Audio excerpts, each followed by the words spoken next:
Good morning and welcome to another session that we're going to hold together. I would love to thank everyone that is attending, especially those from the Sound King community and everyone that is viewing us from all other platforms. But first of all, I would love to thank also Dr. Safiya Ghmari for coming here to present to us such a wonderful and very intriguing topic entitled Unraveling the Urban Maze. Now, today I would ask you, like I do always, pay attention and listen carefully, so you should be able to ask questions at the end of the session. At this point in time, I'm going to leave everything in the hands of Dr. Safiya to guide us, and bon écoute.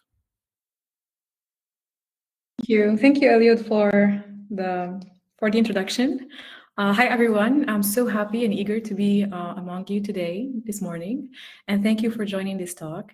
I'm pretty sure that I said this before, but this would be more about asking questions than giving you answers, and it's more of a documentation of my own journey in this urban maze.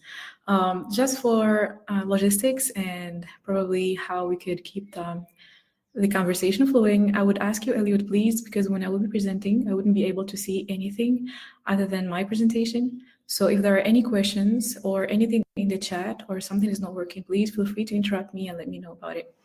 All right?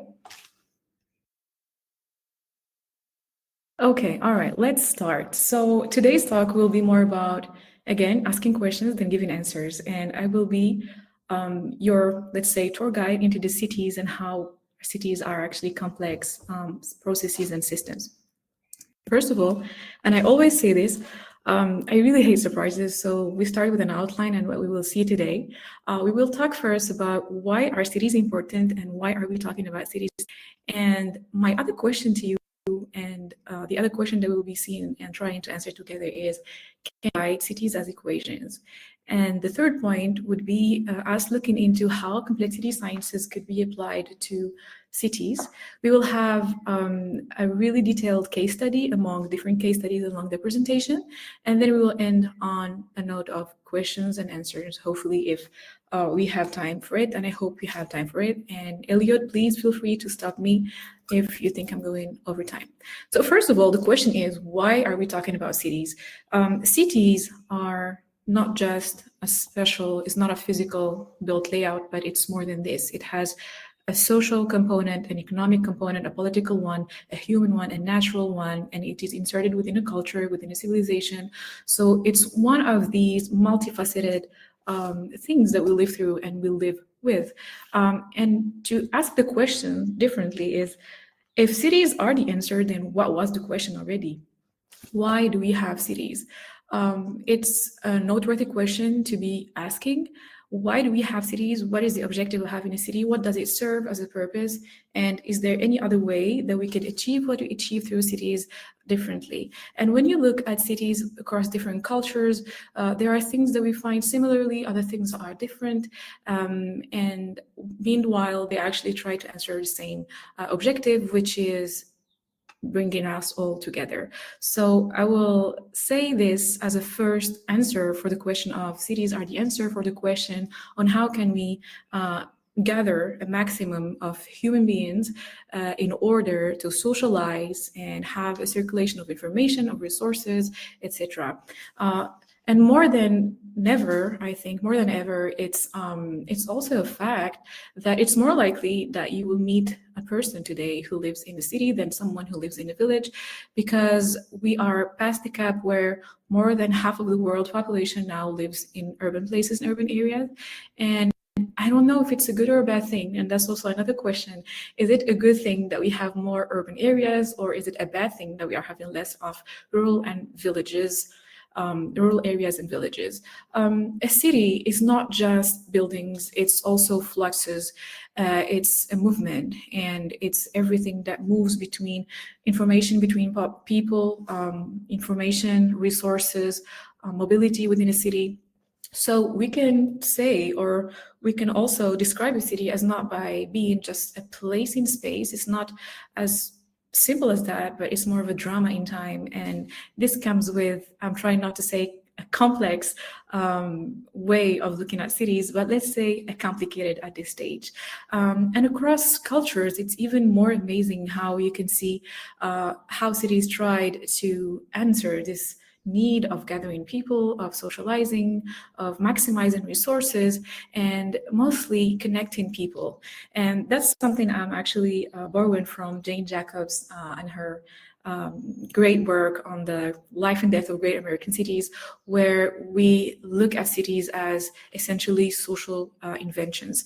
And how is this possible? How can we understand how cities are working? How can we also try to answer some of the challenges that cities make us is another debate that we'll look into. So across cultures, with different buildings, different architectural details, and different functions, cities are trying to answer this need of socializing, but also maximizing resources and richness.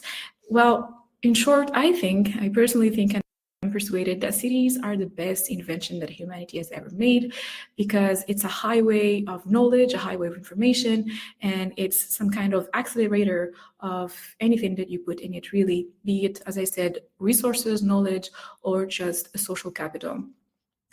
And it's not just about building, really, let's say, latest technological buildings or devices that help us with that, but also how a city happens to espouse, for instance, the site where it is located. How does a city work at night? How does it work by day? That makes it harder for us, actually, or more complex to understand city functions and how to make a city work. Now, when we think of cities as, let's say, complex phenomena, it's not it's quite a recent idea, but it's not a novel idea. This idea has actually first started with Jane Jacobs as she was thinking about cities. And for the record, she was not an urban planner, but she was a journalist who had a great and a keen eye into looking into cities and observing neighborhoods. And she was able to decipher the first premises of cities being complex and how it could also be related to studying it not from a reductionist point of view, but from more of a comprehensive point of view. And that's a quote that I'm sharing with you today: seeing the city as a problem of organized complexity and therefore a problem of the science of life, which brings cities again at the center of humanity and brings it as a tool to enhance the human experience. Doctor, Yes. kindly, how can I say? The presentation is gone and also your camera. Just reinstate them again. Okay. Oh, I'm sorry about it. Where did it stop? Okay, no problem. So I was saying that cities are the best human invention and as a highway for exchange for knowledge, social capital, and resources. And it's not just about, let's say, recent or contemporary cities, but also cities that have withheld a great legacy across the centuries, and how they tried to espouse, I said, a site or an ecological system that's already existing. The other layer, let's say, of complicatedness would be, or complication would be, how cities function differently during the day and during the night. And I will also repeat the fact that Jane Jacobs is one of the first figures to have thought of cities as a problem for the science of life and necessitating some kind of scientific way and approach to understand cities. Because, and I know we have urban planning students with us today, we are used to understand cities through diagrams, through graphs, but we never actually look into cities as these kind of cells that we try to observe through different levels, be it the urban form, be it the mobility, or any other aspect of the city that we could look at. So now we go to the second part of my question. The second question would be, with all this diversity in cities, with all this, let's say, different layers that actually make a city, is it possible for us to be able to write a city as an equation? And when I say an equation, I mean by it, can we have a simple model that could help us understand how a city works? Because until today, we have a very, very hard time understanding city dynamics, and even a harder time trying to predict how a city would work and how a city would function. Given that it's not the first time in history that we try to understand cities, it started back in the day of Aristotle, of Plato, with the Republic, and given some kind of utopias, at least trying to understand how a good city works, what makes a city good or what makes it bad. Is there ever a good or a bad city? does a city have a life cycle or not, and those kind of questions that could help us, let's say, at least make cities graspable for us. So writing it in an equation means that we have some kind of simple model that could help us understand how a city works. And when I say a model is not a depiction of a city in all its layers, but at least a reduction of how a city works to at least be able to understand one facet of a dynamic of a city. So if you're into maths a little bit, my question would be, how can we write a city in which kind of function? Is it in function of population, people, economy, innovation, information, or resources, or politics? Because also cities are a political decision. So how can we be able to write an equation that actually encompasses all these sides of a city? This actually makes me wonder, and I think as every beginner, when we start looking into cities, we love to look at cities from above, and we think that with some kind of distance and looking at a city in all its majesty, looks small, makes us understand that probably we can grasp how the dynamic of a city works.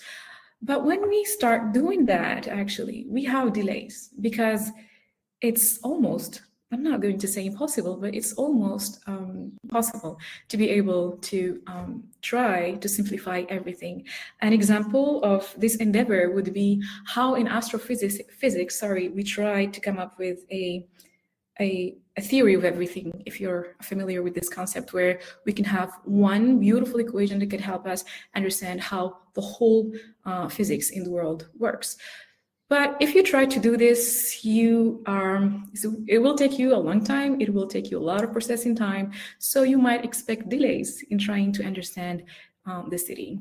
The answer to my question is yes, we can write a city as an equation, but then it's an equation in function of the complexity sciences and tools that could help us understand cities. But before we go through or directly to how we can actually implement that and how we can apply that to understand cities better, or even neighborhoods, let's stop first and try to understand, what do we mean by complexity? Complexity is not about complication. In fact, something could be complicated but not complex.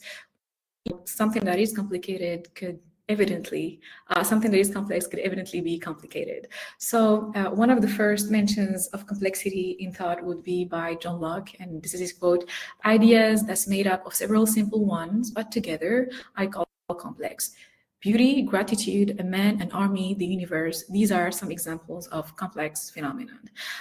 But when we look at it from, let's say, a scientific point of view, and we try to define complexity as it relates to complexity sciences and the history of complexity sciences, well, we fail to have a precise date, a clear starting date, but we can trace it all the way back to Aristotle. And it is shaped mainly by four subdomains in sciences and intellectual traditions, like the dynamical system theory, system science, cybernetics and network sciences, and artificial intelligence. Those are things, or those are some kind of intellectual or schools of thought that helped shape the definition of complexity in its beginning. But then when we think about complex thinking or complexity and systemic and systems thinking, we actually come into some kind of confusion that I'll try to elucidate shortly. One of, I think, the main contemporary thinkers on complexity is Ghmari, and he tries to put it simply, where he understands complexity as something that it's an understanding or a way of thinking that will appear when thinking about things simply fails to help us understand a phenomenon. And it integrates within itself everything that brings order, clarity, distinction, and precision to knowledge. So instead of reducing our, let's say, focus on just one thing, we could keep the phenomenon as complex as it is, instead of just simplifying it. So the difference between, let's say, complex theory and system theoretical approaches is that complexity, or when we study complex phenomenon, we have more, we are somewhere between order and chaos, and we have other tools that could help us, but it's the interrelatedness that makes complex thinking and system thinking similar, but it's the bifurcation that makes it actually different, and we will see that in detail later. If you're interested and if you know me, I have a book for each thought I ever had, or maybe like every research I've ever had. One of the references where you could start or you could get familiar with the topic would be Ghmari, Introduction à la pensée complexe. I think there exists an English copy, and as he defines it, it's not just a science, but it's more of a methodology, a lens through which we could see the world, we try to understand the world. So complexity is not just a component, but is the foundation that could help us not lose the sight of reality as it is, of the phenomenal fabric in which we are and which constitutes our world. So it's kind of the scientific tradition of reductionism into more encompassing all the details that could help us understand cities. And to make it easier for us today, we'll have to just remember, well, let's see, 3 acronyms. The first one would be complexity is VUCA, it's VUCA. So it's a behavior that you see in a phenomenon that's volatile, so it's quickly changing, uncertain, hard to predict, complex. It has many interdependencies between its components, and it's ambiguous. It's open to many interpretations, and we don't have a clear idea about, how it works. It's almost like a black box. There's also a famous principle that we have in complexity sciences that says that the whole is greater than the sum of the parts. And this is an example, like with this ladybug. When you have the components or what constitutes a ladybug, you put it, together. It sort of give you a ladybug, but it's actually the interaction between these components that gives you that beautiful insect. So that's the first acronym. Complexity is VUCA. The second acronym would be BOR. So any phenomenon that's actually between order and randomness is a complex phenomenon. But chaos is not randomness. Chaos is a different definition. Chaos means that a phenomenon is very sensitive to initial conditions. So if you just change a small point in the initial conditions, you end up having a very different path. And these are what we call chaotic systems, and there are different chaotic systems that are actually deterministic. The third acronym would be DEEP. Complexity cannot easily be described. So again, as we fail to describe cities, it cannot be easily evolved, so you cannot actually grow it. It cannot be easily engineered, meaning that we cannot easily map out all the components and all the interactions that it has, and it cannot easily be predicted again.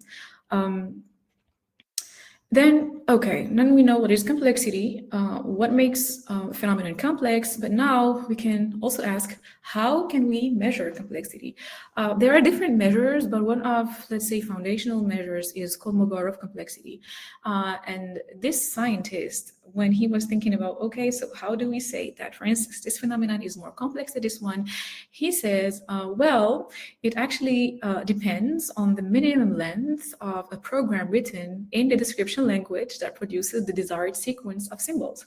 So here you see that we are still related to the 4 traditions that we talked about, like cybernetics and the other AI, artificial intelligence tradition, where we think phenomena are things we can produce, things that we can actually grow. And we will see later that if you cannot grow something, like the model of something, you would not be able to explain it. Kolmogorov makes it related to the amount of words you will use, or the length of the program or the script that you will use to describe a phenomenon. And I think that if we try that with cities, I think we will need more than, an encyclopedia to do that. Now that we talked a little bit about complexity, measuring complexity, what makes complexity, let's see what is the definition of a complex system. Because complexity sciences will try to study different phenomena, but sometimes this phenomenon is composed of systems, and we try to focus more on complex system and trying to keep it, not reduce the inputs that we might have to study this component. So a complex system, according to Melanie Mitchell, which is one of the contemporary founders of a renegade of people who think about complexity, says in one of her introductory books, Complexity: A Guided Tour, it's a system in which large networks of components with no central control and simple rules of operation give rise to complex collective behavior, sophisticated information processing, and adaptation via learning or evolution. So a complex system is like any other system, except that there is no central control. So it's more of a bottom-up kind of dynamic, and with simple rules, it gives rise to the emergence of complex or of a collective behavior that's emergent that we cannot literally easily understand or easily predict. Examples of complex systems, this is an example of emergent behaviors, for instance, is the UK input-output network. It shows the complexity of interconnections between industries and consumers. As you could see, it's very hard to tell which is the central node, which sector is the central sector, which sector is mostly connected to the other, which one depends more on the other, and then you see different clusters also forming. So these are some kind of what we call emergent and self-organizing behavior. Again, sorry. Okay, I have a problem. Okay, so in short, a complex system is a system where you have a numerous number of agents that follow simple rules. No central, let's say, control, and then we have a self-organizing behavior. Emergence, I forgot to define it before, is a collective pattern or structure. It's the interaction between the entities. An example, and as we will see for cities, would be how, given the only simple rules in the old cities, in Islamic or Moroccan old cities, let's say, to be specific, how simple rules has made it possible for us to see a complicated urban fabric like the one in the Medina. So the simple rules are that you are not supposed, everything is permissible, at least this was during historical times, everything is permissible except harming your neighbor and except harming the public sphere, let's say. So not being able to just harm people and giving them a wide range of possibilities actually gave rise to what we see in the Medina with hierarchy of the mobility out and street networks as well, and how it is organized in, let's say, clusters according to the craft, etc., etc. So that's an example of a complex system. Complexity sciences is also interesting in a sense that it's not a science that could be, a field. It's something that travels between different sciences. And if you actually, if you have taken part of a complexity sciences class, you will most likely be sitting in the same classroom, not just with architects or urban planners, but with archaeologists, sociologists, and astrophysicists, computational scientists, etc., etc. So these kind of discussions allow us that our knowledge migrates between science, and sometimes you find similar phenomena between disciplines that could also help us understand it better or help us, let's say, use tools that we find somewhere else in another field in our field. And again, the only objective of this science is to be able to understand the world, wholly understand the world, and using analogies, as I said before, across disciplines to understand the complex phenomena. It's also one other feature is that complex systems actually are mostly made of bottom-up systems. Bottom-up systems is something that you build through the agents. So a system, bottom-up system is something that is not has no central authority or no central control, but it's the reaction, the interconnectedness, it's the let's say the dynamic between the parts that actually make up the whole structure. And it creates organically structured systems like the Medina, the Islamic city. The other thing about complex sciences, which makes it also interesting and let's say like intriguing, is especially in the social systems, is that we don't have one simple outcome, as in we don't have one solution or one possible scenario. We have plenty scenarios, and it's, as we call it, a landscape of equilibria. And these landscapes of equilibria or outcomes can actually shift drastically, and sometimes they are reversible. So that makes it, well, pun intended, complex. And that's also, as I said, intriguing to study because it's like some kind of you're trying to solve. Okay. But one other thing that you should keep in mind is what makes a system complex is not the amount of agent, it's not just the number of agents, but the unpredictable interactions and the emergent behaviors that we have not seen before. So a system that has more components might be likely complex, but it's not necessary. What's mostly important is the unpredictable interactions that happen and that we cannot actually trace or map out. And for this, we have different tools and methods to study complexity. But again, we talked about Kolmogorov, but again, I have to reiterate this, we still don't have a unified unit to measure the complexity of a phenomenon. And one of the tools that we still use, and it's aggregate and analyzing data. What you see on the picture is a racial map of Chicago. And as you could see, or you could tell, there is the emerging, let's say the emergent phenomenon that we see here is how different colors are clustered together.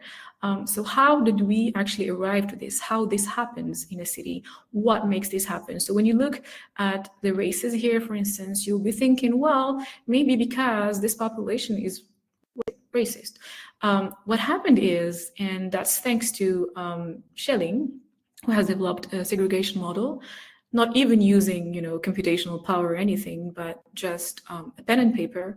And he tried, or at least he actually demonstrated that it's not that people are scared of the other, but more that they have more preferences to be among people who look like them. With just a 30% rate of preference, you end up having highly segregated neighborhoods, like the case of Chicago, for example. So that's one of the tools and methods that's inscribed within another field in complexity sciences that we call game theory.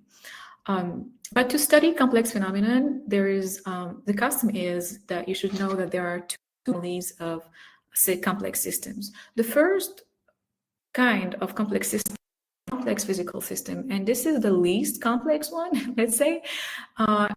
Just has different, the only, let's say, variable that you have is time. And that's only what changes, and you have each step of time, something changes, so only positions change over time. An example is fractals, as you can see here on the picture. The other one would be networks and the creation of nodes.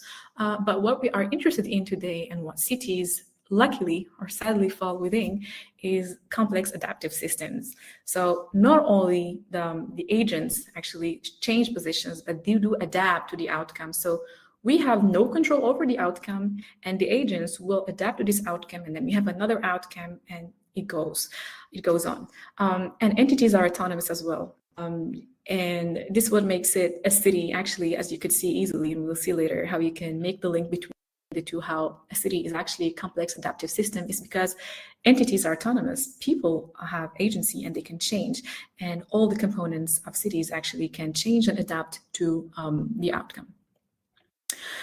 There are many and different applications for complexity sciences, be it in economics, disaster evacuation, opinions and belief systems, biological networks, political sciences, information theory. One of my favorite examples is how we can use this in politics to understand polarization, or to be able to design, as you can see here, as the title says, robust federations, and how you can design better policies for how to manage public space and the world. And you could find is actually complex adaptive systems in the world everywhere. It's beehives, it's cancer cells, cities, as we will see. And the thing, as I said again, it's not the number of components, but rather the interactions that we cannot predict between these components. And this is what we call the emergence. Now, how do these agents adapt? When you try to, for instance, simplify it in a sense to try to model a complex adaptive system, you could look at what actually incentivizes an agent to change. There are three different levels of how you can actually have that incentive. It's either by taking action, performance, credit assignment, or rule discovery. And what you see here is one of the simpler games in game theory that's called Game of Life. And this mimics or tries to like how, for instance, with a simple rule, and we can see this on the website directly. Let me share my screen. So if you go to the website, I'll share with you this. Okay, great. Can you see my screen? Is it visible? Yeah, it is.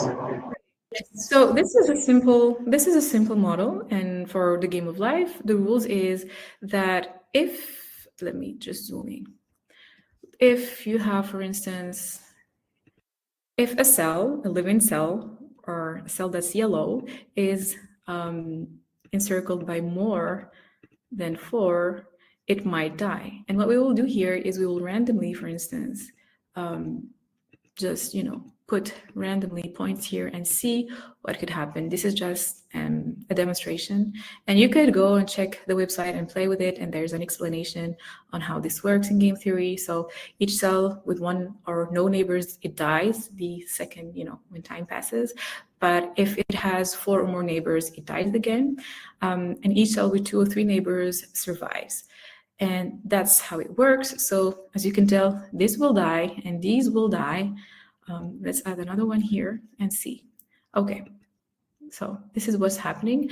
And this creates shape of, an emergent, let's say, pattern that we cannot control. And scientists have actually also developed, let's say, vocabularies to describe these phenomena like gliders, blinkers, etc., etc. And sometimes it reaches equilibria like this and just stops in time. Why am I sharing this with you? It's another approximation from game theory to understand, for instance, urban sprawl, or how a city develops and gets more sprawl. Now let me go back to my presentation.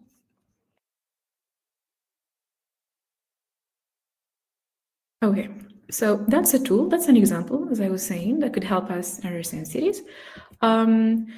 The other thing when it comes to studying cities is actually also a social complex adaptive system, because we have humans, and humans are thoughtful and strategic, and the dynamics include many other possible scenarios, including chaos, anarchy, and how society works. Because society, again, is a complex, evolving system. It's something that doesn't have a linear outcome. It's non-linear, so we have no idea where it will lead, or the outcome is not clearly defined based on the initial conditions. As I said again, when you want to study complex adaptive systems or any complex phenomena, we go through what we call models, computational models, because first of all, a model helps us understand the boundaries, the system, how it works, etc., etc. And then that's understanding, and then predicting the new dynamics, or helping us predict trends and the evolution of a complex phenomenon. To wrap it up at this stage, so complexity sciences gives us a kind of lens, a new way to try to understand natural, social, and physical phenomena, and it's more of a cross-disciplinary tool that could help us analyze systems in motion. Great. Now, if you want to apply complexity to cities and observe cities, where are we going to start? Because one of the first challenges when it comes to studying cities is we don't have a unified theoretical framework for urban theory. And we're more into, the French would say this, l'urbanisme d'urgence, more in immediate pragmatic solutions. The other thing is we don't have enough computing power to be able to model a city, a real one. We're now talking about digital twins or simulations, but it's not as wholesome, or let's say it's not encompass all the dynamics within the city. And it's still recent, so it's only 40 years old, kind of, and we're trying to still understand how cities work. But there are still a lot of research, a lot of work that has been to study cities and call it the new urban science, because as you could tell by this, by now, cities are a complex adaptive system, and they adapt to outcomes. If there is a political crisis, they'll adapt. Economical crisis, then vice versa, and then you have this kind of adaptation to the outcome, and then you have the emergence of trends, or the emergence, as we saw, of some kind of spatial segregation. And the thing with cities is they are not getting simpler, they're just getting more complex, and they are getting more let's say, adapted to the new outcomes each time. And when we look at complexity in the urban realm, it's not just about the city. Like a neighborhood in itself is a complex phenomenon. A block is a complex phenomenon. A household is, or even, as we could say, like a single individual when it comes to behavioral sciences as well, the way or how we actually make decisions. This is what we call in complexity sciences nested levels. So you have a complex level within another one, within another level. So that's nested levels. And mathematical models or equations actually help us understand how these systems evolve over time and if they ever will reach equilibrium, for instance, okay? And it could also help us understand or test how certain interventions or design choices could shape the next outcome of a city and then how a city will adapt to it. And when we talk about city planning, it's not something, when you are a city planner, for instance, or an urban planner, it doesn't necessarily mean that it's it's one science or one profession. It's the overlapping of different profiles. People studying sociology, culture, politics, economy, sciences, natural sciences, risk management. And it seems that to be a great urban planner, you need to have at least 7 personalities to be able to do that. So the overlap of disciplines and professions is what constitute, let's say in our case, the components or the agents in our, let's say, system. The other challenge is cities are open system. They are actually, and it's being scientifically proven, they never will be in equilibrium. They will always be changing, looking for the optimal situation or the optimal scenario for a city. They do self-organize, as we saw with the Medina, and where we could also see that infrastructure, economy, and society are strongly interrelated. We cannot today be thinking these components separately when designing or trying to understand cities. And as I was saying before, that it's not just about the highway of exchange of resources, but information, transport, networks, and these are generally generated bottom-up. Even if urban planning is made through a top-down policy, in some cases, there is still emergence of bottom-up kind of dynamics. Oh, okay. So sciences have actually more than 50 features of complexity or complex adaptive systems, and there are many tools that we use like simulation models, scaling laws, and we will see that in detail later, or game theory. And this is an example of game theory where if you cooperate, so there's a game and it's called The Prisoner's Dilemma, and the Prisoner's Dilemma, let's say you and your friend were arrested, and how to get out of the prison is the following. So if you both stay silent, you will get 2 years in jail. If one of you confesses and the other one is silent, the one who confesses gets out. If both of you confess, you actually get 3 years in prison. So that's a kind of game theory that could help us understand agency or how people make decisions or strategic decisions to make cities. Again, just to sum it up, cities are complex adaptive systems, and it's a nested, let's say, complexity, so it's applied to different levels, and complexity sciences provides us with tools to understand but also predict urban phenomena. Now, with the case study that we will looking into, we will be talking about urban informality sprawl, and we'll look into a few tools before, let's say, talking, about the real case study. So first of all, one of the tools that we'd use in a computational tool that we use in urban complex studies or the urban sciences is cellular automata, which is a very simple computational system, just like the game of life that I showed you earlier, that could help us understand the urban sprawl or the models of segregation, as you can see. And this is an example of neighborhood segregation by Schelling, and you could use it to simulate dynamics in a city. So that's one tool.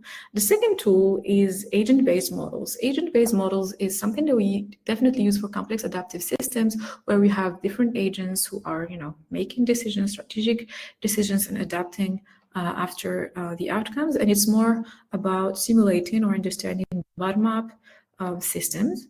And it's, let's say, the least reductionist of kind of models that you could use to understand urban phenomena, be it diffusion, flows, growth, or, for instance, the Anasazi culture, if you have ever heard of this civilization that actually disappeared, that went extinct in the US, and how based on an Asian-based model that tried to simulate, as you could see here on the picture, the different parameters that probably might have contributed to the extinction of this this culture. And we can see this probably, I don't know if you have time, I could show you on the software.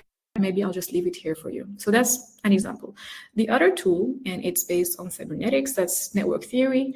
Networks, this is a multiplex, which means it's different networks that are actually intertwined and connected. This helps us a lot in urban planning or understanding urban phenomena, because it's a social network, and cities are actually social networks, so it helps us understand a big part of it. And it gives us also metrics that we can measure.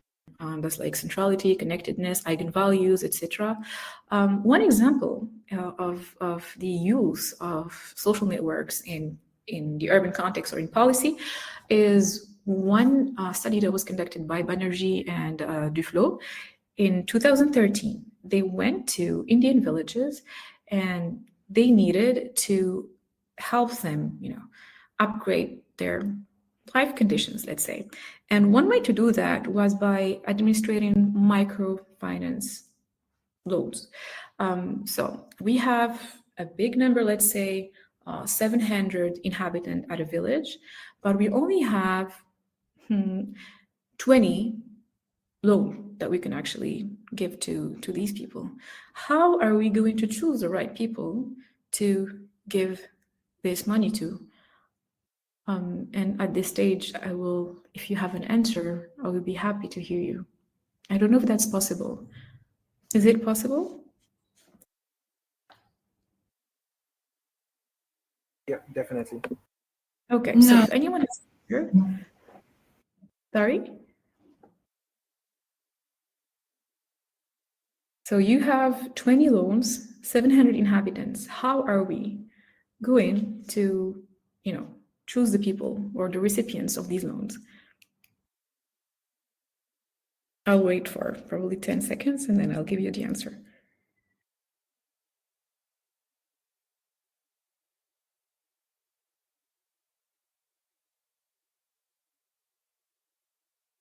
Okay, so one way to do it was actually to map out the whole village. And when you map out the whole village, you have a network. And how is that possible? We are not going to choose people, for instance, based on gender or race, because there are different, or tribe, or socioeconomic, let's say, qualifications, but based on the centrality of the person. So we will map out the whole village, and the person who is more connected or most connected in the network is the one who would likely, if benefits from the microloan, right, could actually help the others back. And so that's the social capital on which is going to be based, like this kind of distinction will be based. And that's one way that in which we used network theory in trying to help with a policy, let's say, dilemma. The other tool is scaling, and that's very discussed in cities and in urban areas.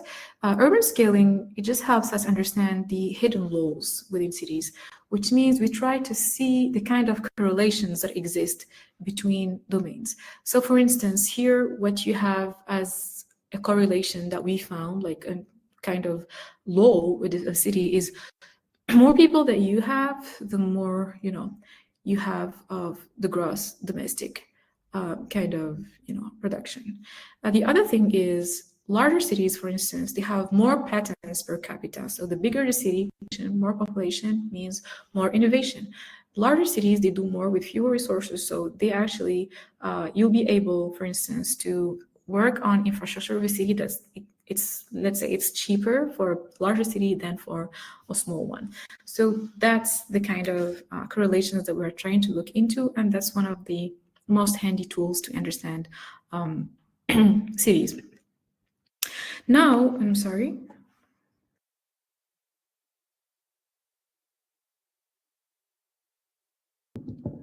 Okay.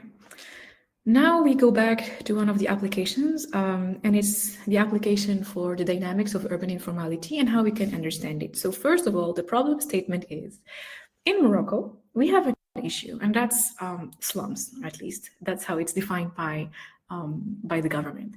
And in Morocco, we have also a program that's called Cities Without Slums. And Cities Without Slums was launched in 2004. In 2004. And what happened was we are trying to, clear out slums in all Moroccan cities. The problem is, after more than 10 years, and now I think 20 years of the application of this program or the launch of this program, we still have a lot of slums, which means that the program is either not working or we're doing things the wrong way. So one way to understand this is that you could see, even if we're trying to clear slums, there are always new slums adding up. So we have some kind of average of 10,600 households that's adding up each year. So the objective would be to maximize the policy outreach, that it should be time cost efficient, and avoid highly vulnerable housing settings. So it's not just about clearing slums, but giving them opportunities where they could have a better life, and planning inclusive districts and providing housing for everyone, which is ultimately the constitutional right in Morocco. The example in which we worked was this city. It's Tedla. Tedla is small, now it's a middle city in the region of Benimla al-Khnifra, and it's some kind of laboratory for us because it's not the first time we worked on it.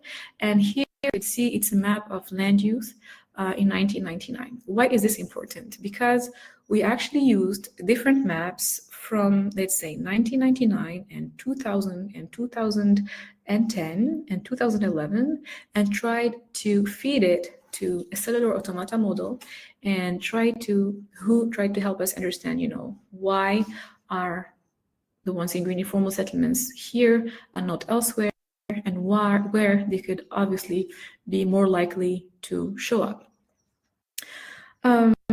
So we had a set of questions and we had some answers as well.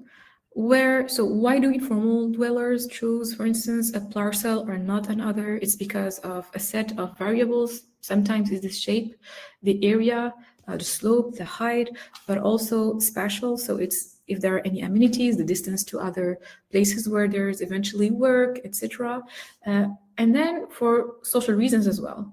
And these social reasons, it's where we failed actually to grasp, let's say, the granularity, or to understand the factors that could help or make it more likely for an informal settlement to show up in this area but not in the other. And that's how you answer the quantitative question of how do they settle in, and you need to understand. So our approach was at the time, well, let's do something. Let's think of ways. Let's have model thinking. So let's use a model, and then GIS eventually, because it's located somewhere in space, and then a complexity sciences tool. And we call it geospatial computational social science. So how can we predict the appearance of an informal settlement and the quality in which it will show up? The model thinking part was more about using cellular automata because it could help us, again, it could help us understand the, let's say, the urban sprawl, and it's very helpful to us. The other thing was to think about how can we grow the same patterns based on simulating the behavior of, let's say, people who live in informal settlements, and what would be the parameters that could help us define that. The other tool was network sciences, and this could help us understand the key agents or weak ties, meaning key agents that we can actually target with the policy of Cities Without Slums, and those are in weak ties that should, let's say, be reintegrated within the system. It was not an easy task, and the methodology was very hard to develop, and all the data and everything was still working on it. But the idea was also, again, like, how can we try to have some kind of framework? So you have on one side, with its land use, natural resources, you have the human, so household planning, policies, infrastructure, land tenure, and then we have the land use and cover change over time, and how this loop is actually working for informal settlements. It's not an easy job because you have time, space, and agent, and it's just only, let's say, 3 components, but the dynamics or the emergence of the interactions between them is kind of hard to predict. Well, the findings after running all these experiments was, well, spatial allocation of informal housing obeys flexible spatial rules. Urban plan is ineffective in guiding the location of informal housing. Urban policy is useful. So if you think that urban planning, let's say, the administration for urban planning will be helpful, it is not. The fact that you have a development plan is not going to help. And it's what's also interesting and intriguing for us was that the level of expanding areas with high potential for social diversity is where most of the informal urban sprawl appears. So at the end of the day, it's the answer to our first question. If cities are the answer, what was the question? It's because of connecting people and, you know, an exchange of information and resources. So this social factor is not easy to determine, and we're still working on this, trying to debunk 2 sides of the social factor, one at the level of urban policy and the other at the level of urban sociology. And here it's where it comes tricky with behavioral science, trying to have some kind of, you know, cross-field interactions, or let's say across disciplines, conversations on how this could be feasible. Well, to say the truth, the theories and models that have existed prior to complexity theory, that is, have been largely descriptive and often superficial, and the ones that we're trying to produce now to understand cities are more comprehensive, and that says a lot actually about the use of complexity sciences in understanding urban phenomena and cities. I came to an end of my talk, so thank you so much for following. And now we move to questions. If you have any questions, please feel free to ask. I think I'll stop sharing, or at least I can go here. Thank you very much, Mrs. Safiya, Dr. Safiya. We're now going to go to the question section, and there are questions in the how can I say, the messages.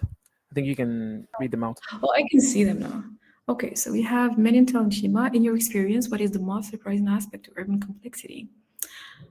The most surprising aspect, I'll say, would be the social interaction, because even if we can predict, as I said, the quantitative components of a city, it's still very hard to actually have a clear idea of the function or the dynamics between agents or social, between the people, let's say. And it's very hard to predict. And when you look at it also, let's talk about riots, for instance, like riots happen and it's not something you can control. It's an emergent phenomena, and it's actually the hardest one to understand, and you cannot predict it neither. So I think that's the most surprising aspect of complexity. The other maybe cool part was scaling theory, where you could actually see how things are correlated. But again, I think for me, I'm still in awe of how we still don't know nothing about cities actually to this day. Just a second, I hope I answered your question. How can interdisciplinary collaboration improve urban planning outcomes? This is actually a great question, and yeah, well, I think at some point I have talked about, maybe not, about diversity and complexity, and how diversity is very important in understanding complex phenomena. And yeah, collaboration is very important, and it's not just collaborating, like, you know, for instance, in my case, I am an architect, my background is in urban planning, but it doesn't mean that I should stay, you know, within this framework. That's how I ended up in complexity sciences. You just go and try to be curious, try to not wait for the other person to come talk to you or collaborate with you, but find these kind of, I'll call them opportunities where you could learn more about a different field that could actually help you understand your field better. I hope I have answered it. Zinab, what advice would you give young urban planners entering this field? Oh.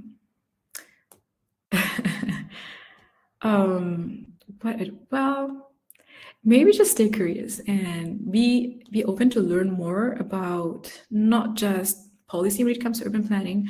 The history is important, sociology is very important as well, anthropology is important, and as well, as much as technological tools are very important, a theoretical framework is also as important as the tools we are using. It's more about, let's say, my advice would be to focus more on the background, on the framework, than on the, let's say, on the device or the tool you will use, because ultimately, again, across fields, you might find different tools that could be more helpful, and that's something that someone else could help you with. Okay. Another question. Oh, I'd like to ask about Hajar Ibn ask about the practical side. How do we actually apply? Truly is never. Okay. So what I just showed you is not something that was implemented in policy. It was something that was done for research purposes. I think advocacy is one way that we could be able to apply these, let's say, tools into urban policy. But this is a change that ultimately comes from research on the topic. Well, more research we have on, let's say, urban planning and applications of complexity sciences into urban planning in Morocco, it will be easier for us, let's say, to use them on a policy level.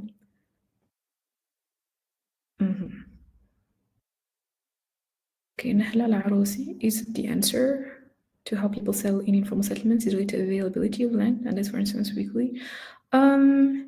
Well, Nahla, this is what we actually went with as, let's say, as a prénotion, as would Durkheim call it. We thought it's the availability of land.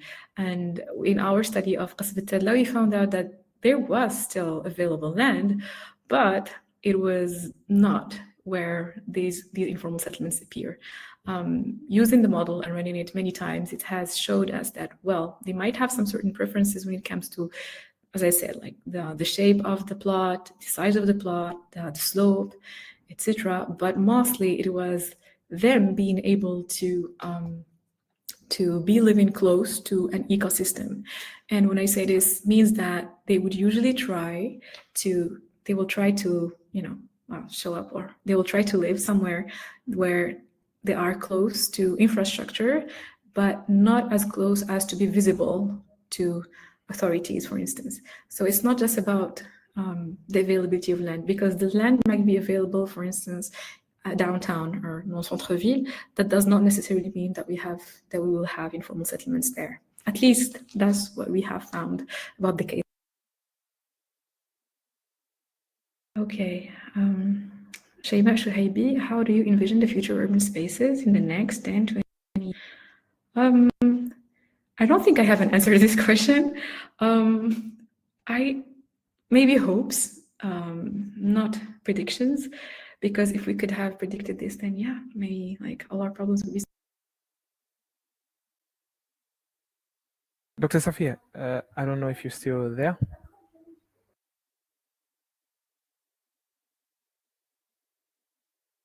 All right. We'll give you a few seconds, and if you're available, you come back up. If not, then we'll have to close.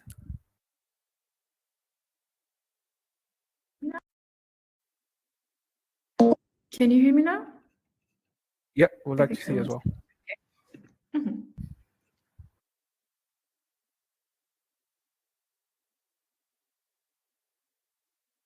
Okay.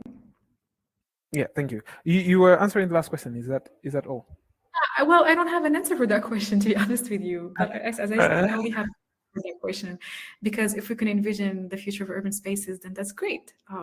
But I think that it's still not really possible. But we have hopes that it will be more inclusive, where it will be less about financializing urban spaces and about creating more just spaces. Yeah, that's how I envision it to be. All right, because everyone speaks about it, I'll ask the question. It's been bothering me, and I'll ask. How does AI impact your field, and in what way has it improved, if any, and what tools would you recommend? Well, again, I think AI is a tool that becomes what you make out of it, to be honest. The problem with AI, and that's my personal take on it, is there are still understand about the algorithms and how they work. So, and I think the case for our presentation today was to be able to depict the dynamics between each component exactly, like try to understand them and have a clear correlation between them. With AI, it's very helpful when it comes to practical things like coding, and we've used it like for coding with NetLogo. I wish I had time to show you how, or at least show you a simulation, but the problem is it's still a black box, and it's not because we have, this tool that we could be able to have, let's say, predictions. It's just able to assist us in doing the same, let's say, in applying the same framework. So the framework wouldn't change. Maybe the workflow would be impacted by the whole framework. All right, that's it from me. I do not know if there are any other questions. If not, then I would love to thank everyone that has attended today's session, everyone that is viewing us from okay, there is a question. Go ahead. Nahla, how can urban planners reconcile ecological representation, natural and cultural with diversity and demand of affordable housing in Moroccan cities? This is like the jackpot question. I wouldn't have a clear answer to this, or at least not a very specific answer. But one way to do that is actually by developing policies that would, stop urban sprawl, in which we have failed miserably so far, I will say. And then for having affordable housing in Moroccan cities, I think there are ongoing programs for that. The thing is about how to reconcile both requires, as I think was Yahya has asked before, is the interdisciplinary collaboration between different agents that could help us actually arrive to this objective. Yeah, I hope I have answered your question.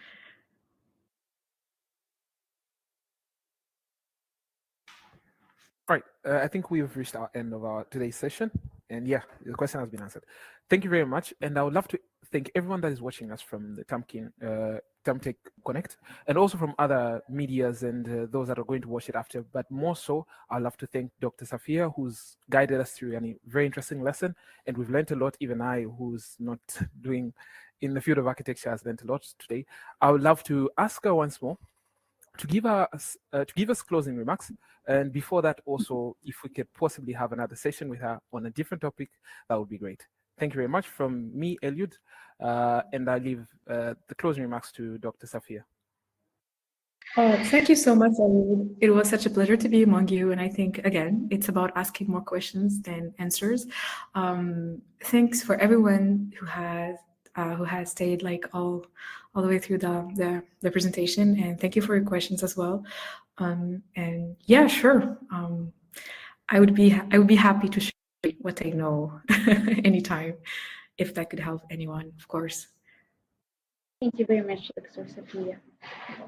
Thank you. Have a good day. Bye. Thank you.